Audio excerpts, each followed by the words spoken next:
पुण्यश्लोक महाराणी अहिल्यादेवी होळकर यांच्या अवमानाप्रकरणी गुन्हा दाखल करून दोषी व्यक्तींवर कठोर कार्यवाही करावी अशी मागणी धनगर प्रतिष्ठान ठाणे जिल्हा यांनी ठाणे पोलीस आयुक्तांकडे केली आहे। पुण्यश्लोक अहिल्यादेवी होळकर या एक महान राणी, कुशल प्रशासक आणि जनकल्याणकारी नेत्या म्हणून संपूर्ण भारताच्या इतिहासात त्यांचे स्थान अढळ आहे। अशा पुण्यश्लोक माता अहिल्यादेवी होळकर यांच्याविषयी सोशल मीडियावर सुनील गोपाळ उभे या व्यक्तीने अत्यंत घृणास्पद, अश्लील आणि अपमानास्पद शब्दप्रयोग करून समाजात तेढ निर्माण करण्याचा प्रयत्न केलाय।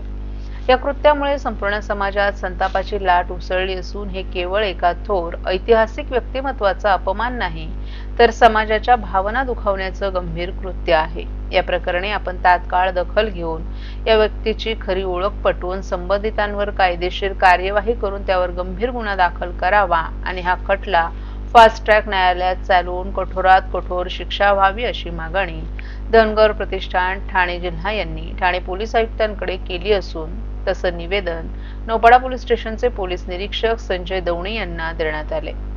यावेळी त्यांना धनगर प्रतिष्ठानचे अध्यक्ष दीपक कुरकुंडे, धनगर प्रतिष्ठान महिला मंडळाच्या अध्यक्षा माधवी बारगर, समाजसेवक दत्तात्रय चिव्हाणे यांच्यासह प्रतिष्ठानचे पदाधिकारीही उपस्थित होते। सॅटिस पूर्व प्रकल्पाअंतर्गत रेल्वेच्या मार्गिकेच्या दोन्ही खांबांवर गर्डर बसवण्याचं काम करण्यात येणार असल्यानं यासाठी जुना कोपरी पूल 8 दिवस बंद ठेवण्यात येणार आहे। ठाणे वाहतूक पोलिसांनी या संदर्भात अधिसूचना काढली आहे। जुना कोपरी उड्डाण पूल हा पूर्व आणि पश्चिम भागाला जोडणारा उड्डाण पूल असून 26 जुलै ते 3 ऑगस्ट या कालावधीत विशिष्ट वेळेसाठी हा उड्डाण पूल बंद ठेवण्यात येणार असल्याची माहिती वाहतूक विभागाच्या वतीने देण्यात आली आहे। ठाणे पूर्व भागातील वाहतूक कोंडी फोडण्यासाठी ठाणे महापालिकेच्या वतीने सॅटिस पूर्व प्रकल्प राबवण्यात येत आहे। या ठिकाणी मोठ्या प्रमाणात वाहतूक कोंडी होत असून वाहनांची वर्दळ देखील मोठ्या प्रमाणात होत असते। ठाणे महापालिका आणि रेल्वे अशा दोन्ही यंत्रणा मिळून सॅटिस पूर्व प्रकल्पाचं काम सुरू असून यासाठी तब्बल 260 कोटींचा खर्च केला जाणार आहे।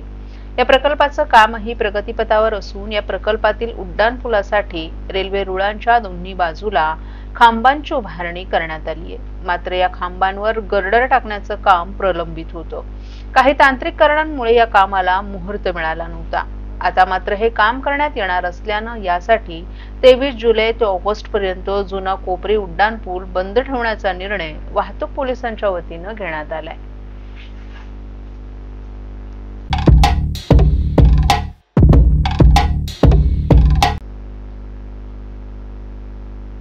आज सकाळी ठाण्यातून सीएसटीच्या दिशेने निघालेल्या 9:03 लोकलमध्ये पावसाचं पाणी झिरपलं। यामुळे महिला प्रवाशांना छत्री उघडून प्रवास करावा लागला।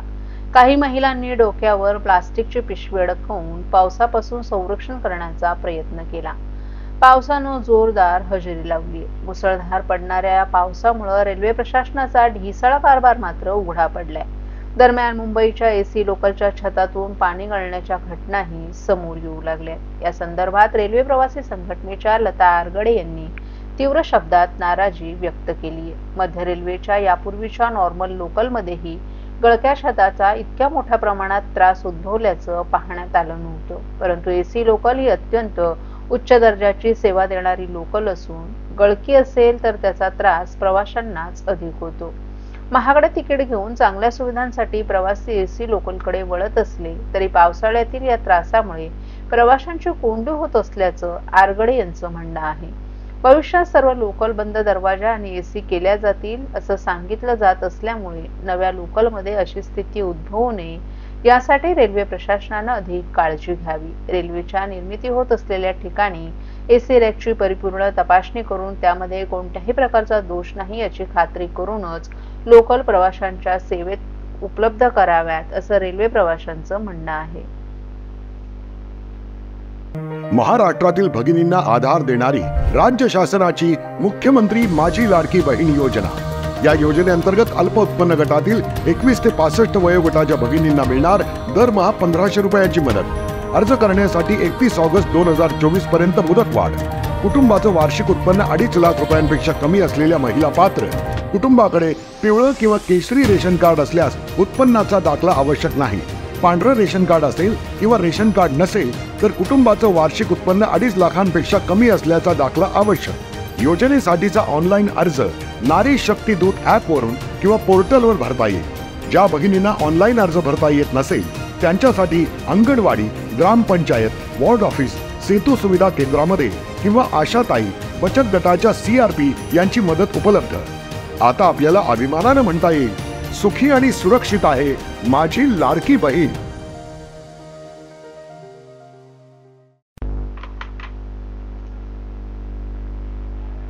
गटारीपूर्वीच ठाण्यातील पोलिसांनी तळीरामांची चांगलीच उतरवली असून नाकाबंदीमध्ये 111 मद्यपी जाळ्यात सापडले। आता त्यांच्यावर थेट न्यायालयात कारवाई होणार आहे। गटारी अमावस्या गुरुवारी आल्यानं तळीरामांचा हिरमोड झाला खरा, परंतु अनेकांनी बुधवारचा मुहूर्त साधत मांसाहारी जेवणावर ताव मारला। तळीरामांनी मात्र गुरुवारी देखील दारूचं मनसोक्त सेवन केलं। वाहतूक पोलिसांनी केलेल्या कारवाईत ही बाब दिसून आली आहे।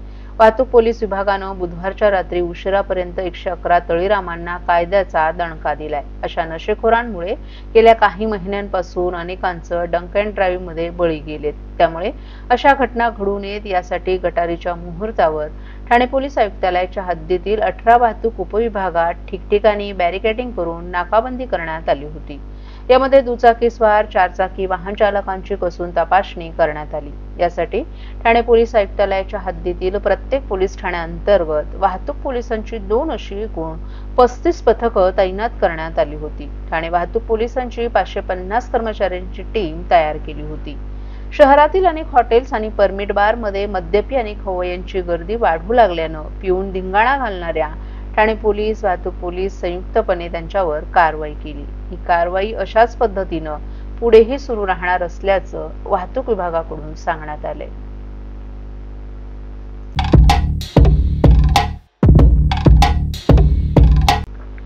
कोट्यवधी रुपयांचा खर्च, स्मार्ट सिटीच्या नावाखाली झगमगता प्रकल्प, परंतु प्रत्यक्षात मासुंदा तलावाच्या काठावर उघडेपणे दिसतो तो निष्काळजीपणा, फसव्या दर्जाचं काम आणि ठाणे महानगरपालिका प्रशासनाचं एक अवाक्षरही काढत नाही।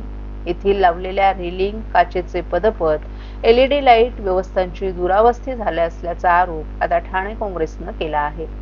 ठाणे शहराचा मानबिंदू म्हणून असलेल्या शहराच्या मध्यवर्ती भागातील मासुंदा तलावावर काही वर्षांपूर्वी स्मार्ट सिटी अंतर्गत भव्य सुशोभीकरण करण्यात आलं। स्टील रेलिंग, LED लाइटिंग, काचेचे पदपथ, बैठक व्यवस्था अशा हायफाय सोयींचा गाजावाजा झाला, परंतु आता या सर्व सुविधांची झालीये धूळदाण। तुटलेली रेलिंग, फुटलेल्या काचा, उखडलेले पदपथ, मोडलेली बाकं ही सगळी दृश्य आज नागरिकांच्या सुरक्षिततेवर गदा आणत आहेत। नागरिकांच्या वाढत्या तक्रारीनंतर ठाणे काँग्रेसचे प्रवक्ते राहुल पिंगळे यांच्या नेतृत्वाखालील शिष्टमंडळानं प्रत्यक्ष पाहणी केली। या पाहणी दरम्यान डोळ्यात झणझणीत खुपणारी वस्तुस्थिती उघडकीस आली। काँग्रेसनं स्वतःहून फुटलेल्या काचांजवळ सुरक्षक पट्ट्या लावत प्रशासनाला सतर्कतेचा इशारा दिलाय। पिंगळेंनी तात्काळ नगर अभियंत्यांशी संपर्क साधत या ठिकाणी तातडीनं दुरुस्ती करण्याची मागणी केली आहे। स्मार्ट सिटीच्या नावाखाली झालेल्या सर्वच कामांची चौकशी व्हावी अशी मागणीही काँग्रेसनं लावून धरली। या पाहणी दरम्यान शिष्टमंडळात सेवादल अध्यक्ष रवींद्र कोळी, शहर उपाध्यक्ष बाबू यादव, ब्लॉक अध्यक्ष निलेश पाटील, ब्लॉक कार्याध्यक्ष नुरशीद शेख यांच्यासह अनेक पदाधिकारीही उपस्थित होते।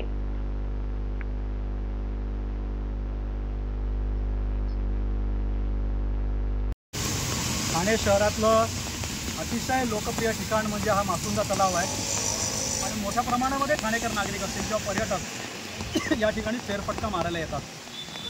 जी स्मार्ट सिटी योजना राबवण्यात आली, स्मार्ट सिटीच्या माध्यमातून अनेक विकास कामं या ठाणे शहरामध्ये करण्यात आली।